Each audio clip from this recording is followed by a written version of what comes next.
안녕 자기들.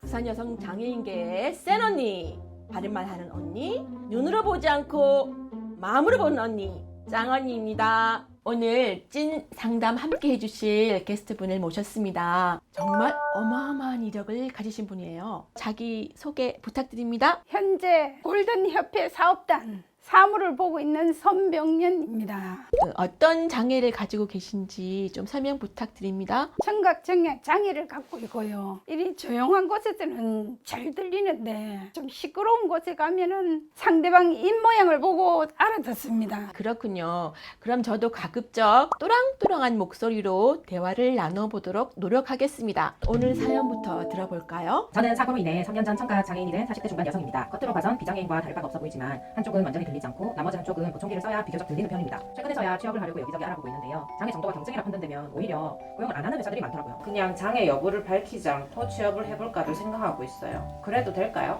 자기님도 비슷한 경험이 있으시죠? 네, 맞아요. 저 같은 경우에는 그걸 숨기고 취업을 했죠. 장애라는 정체성을 할 때와 공유하지 않을 때 어떤 차이점이 있을까요? 지금 사연을 보내주신 분도 워낙 취업이 안 되니까 장애라는 사실을 공유하는 것을 고민하고 있는 것 같은데. 제 경우로 봐서는 공개를 하고 취업을 하는 게 굉장히 마음이 편할 것 같아요. 지금 현재 일하시고 계신 곳은 어떤 곳인가요? 예, 비장애인은 없고 그중에서 저만 경증이고 다른 분은 다 중증들 있습니다. 제 생각에는 장애인과 비장애인이 일터에서부터 이렇게 분리된다는 건 조금 한번 생각해 봐야 될 문제가 아닐까 하고 생각하고 있거든요.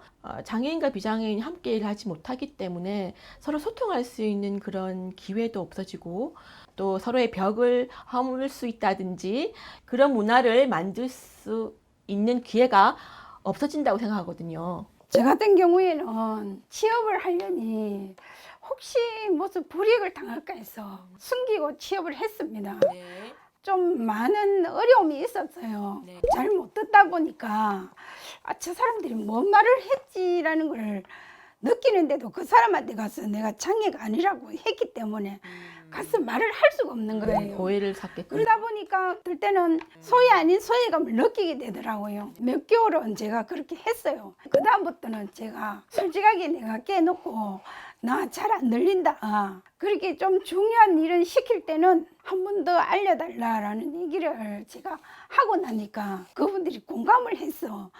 참 안 들린다 했지 하면서 한 번 더 알려주시고 하니까 공개를 했다는 자체가 일하는데 굉장히 도움을 많이 되었습니다. 취업 준비는 어떻게 하셨어요? 제가 듣기로는 취득한 자격증만 해도 7개가 넘는다고 들었거든요. 배우는 걸 굉장히 좋아하고 있어요. 네. 학교 다닐 때 공부도 안 했는 게 네. 이제 와서 배운다고 너무 좋았어. 네.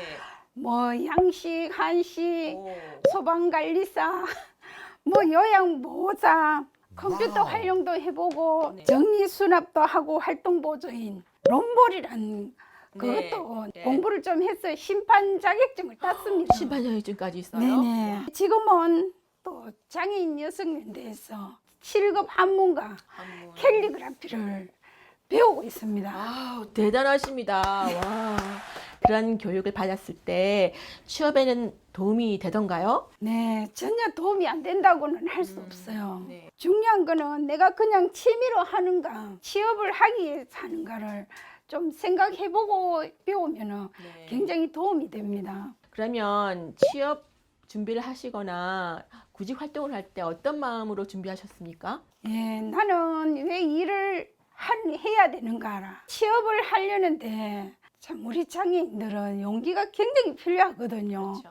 용기가 필요하죠. 예, 우리 짱 언니는 어떠세요? 제 생각에는 책임감이라는 부분을 한번 생각해 봤는데요. 장애인 분들도 장애 때문에 할 수 없는 부분들이 또 있잖아요. 그 대신 다른 할 수 있는 부분을 좀 더 보충함으로써 장애인들도 할 수 있는 부분이 많다는 것을 보여주시고 그 책임감 있게 더 이렇게 일을 해주신다면은 직장에서도 그 장애인에 대한 편견이 없어지지 않을까. 그래서 직장에서 일하시는 장애인 분들이 실제적으로 편견을 없애줄 수 있는 최선의 투사들이라고 저는 생각하거든요. 짱 언니, 저는 이렇게 취업을 했는데 짱 언니는 취업을 어떻게 하셨나요? 취업이라기보다는 일단 그 사회복지 공부를 좀 하고 싶어서 사회복지사 과정을 이수했습니다. 제가 시각장애인이지만 그 실습을 나갔을 때도 비장애인들 못지않게 힘든 일 다 도맡아서 했고, 영상이나 또는 사진 같은 것을 강의하실 때 설명을 안 해주셔서 굉장히 답답한 면이 많이 있었어요. 그거는 장모님보다 제가 좀 낫네요. 네. 지금 제가 사무 보조를 하고 있거든요. 뭐 다행히 컴퓨터 이거 조금 했다고 뭐 일하러 간 지 한 3개월 만에 이렇게 단계적으로 올라가 버렸어요. 현장에 일하다가. 근데 제가 얘기를 다 들어보면은 컴퓨터가 취업이 좀 많이 빠른 편이더라고요. 좀 추천드리고 싶어요. 주로 어떤 프로그램을 다루시나요? 어떻게 파워포인트랑 한글만 좀 제대로 한다면 그게 도움이 많이 될 겁니다. 움츠려 계신 분들에게 좀 힘이 되는 이야기를 좀 두 분이 해주신다면.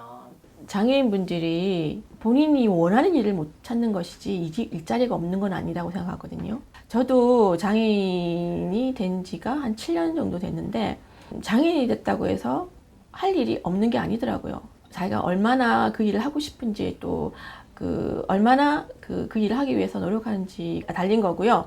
장애인이 된다는 것은 완전히 새로운 세계가 이제 펼쳐진다는 것, 그런 느낌이에요. 그러니까 적응을 하기 위해서 여러 가지 적정한 교육을 받아야 되고, 또 장애인이기 때문에 주어지는 기회가 있어요. 저 같은 경우는 작년에 이제 뮤지컬 배우로 데뷔를 했다든지, 또는 지금은 또 현대무용을 지금 또 공부하고 있고, 장애인이기 때문에 장애인 예술가들을 또 육성하는 프로그램도 있고, 내 그 삶이 이제 끝났구나, 아니면 난 아무것도 할 수 없어, 이렇게 생각하고 집에 계시는 분들이 분명히 있을 거라고 생각하고 있어요. 그런 생각은 정말 잘못된 생각이고요. 우리 자기님은 어떻게 생각하세요? 요사이는 너무 좋은 게 복지관, 장애인 회관 같은 데서도 굉장히 이렇게 배울 때가 많더라고요. 거기 배우러 나오는 것도 용기 없으면 안 나와, 못 나와요. 나도 할 수 있네 이런 마음으로 해서 하다 보면 그게 직장까지 이어지지 않나.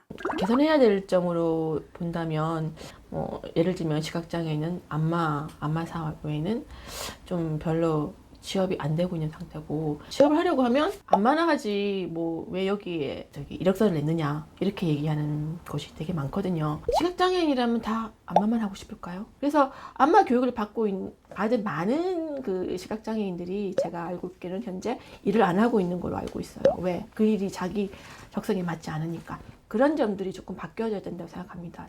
저는 또 기업체 쪽에서 이야기를 들어본 적이 있는데, 자기들이 원하는 직종의 분들이 없다고 얘기를 또 하셔요. 그러니까 조금 고급 인력을 말하시는 거죠. 그러니까 뭐 컴퓨터 쪽에 일을 한다든지, 그게 여러 가지 또 교육하고 관계가 되는 건데, 전문적인 교육을 받기에 뭐 어떤 학원을 간다든지 이런 것들이 이동권, 접근성의 그런 여러 가지 그런 제약 때문에 많은 교육을 받지 못하신 분들이 또 많이 있거든요. 근데 기업에서는 또 그 정도의 그 수준이 되는 분들을 찾으니까 취직은 시키고 싶지만, 또 그런 분들이 별로 없어서 취직을 못 시킨다, 이런 말도 제가 들은 적이 있거든요. 그러니까 기회가 있어도 그 교육을 받을 수 있는 그런 어떤 환경이 안 돼 있어서 장애인 분들이 준비하는 데서 조금 제약을 받는 경우도 많은 것 같아요. 오늘 우리 자기들과 함께 이야기 나눠주셔서 정말 감사합니다. 자립비책 다음 시간에는 우리 여성장애인의 의료권에 대해서 이야기해 보려고 해요. 혼자서 끙끙 앓고 있던 사연이나 고민이 있다면 언제든지 댓글로 남겨주세요. 짱언니가 시원하게 읽어줄게요. 그럼 자기들 안녕.